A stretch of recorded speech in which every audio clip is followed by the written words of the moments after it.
Troisième élément de base, c'est économiser et dépenser.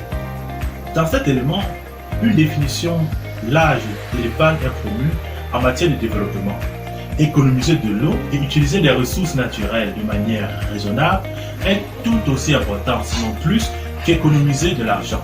L'épargne est perçue comme un outil qui aide les enfants à réaliser leurs droits.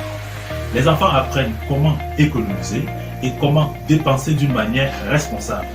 Les montants économisés n'ont que peu d'importance. L'avantage découle en fait de familiariser les enfants avec le concept et la discipline de l'épargne régulière. Grâce aux enseignements en éducation sociale, financière et entrepreneuriale, j'apprécie l'utilisation appropriée des ressources naturelles et financières. J'apprécie l'épargne en tant que manière de satisfaire les besoins et pour atteindre les objectifs dans la vie. Je suis fière de prendre des décisions prudentes, bien réfléchir au sujet des dépenses. Je sais que certaines ressources sont limitées et qu'il faut les conserver.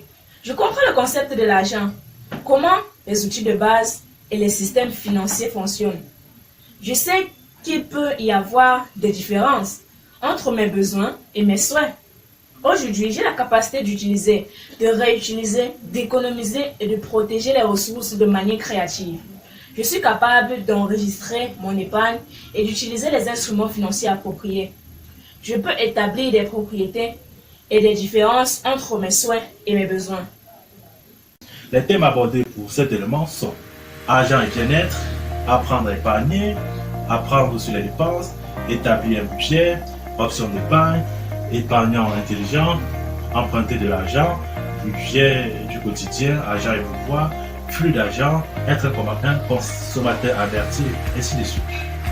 Le quatrième élément de base, c'est planification et budgétisation. La planification et la budgétisation sont des outils merveilleux pour améliorer la confiance en soi chez les enfants qui peuvent aussi constater qu'ils sont capables de réaliser leurs espoirs et leurs rêves. Ils sont financièrement autonomes lorsqu'ils peuvent appliquer leurs compétences en matière d'épargne et de dépenses pour améliorer leur existence. Par exemple, une épargne régulière peut permettre à un enfant de lancer sa propre micro-entreprise.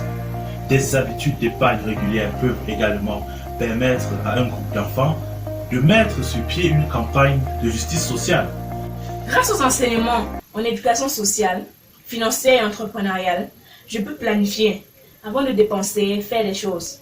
J'aime utiliser des budgets dans ma planification. Je comprends l'importance de la planification et je reconnais les éléments utilisés. Je comprends l'usage et les éléments d'un budget.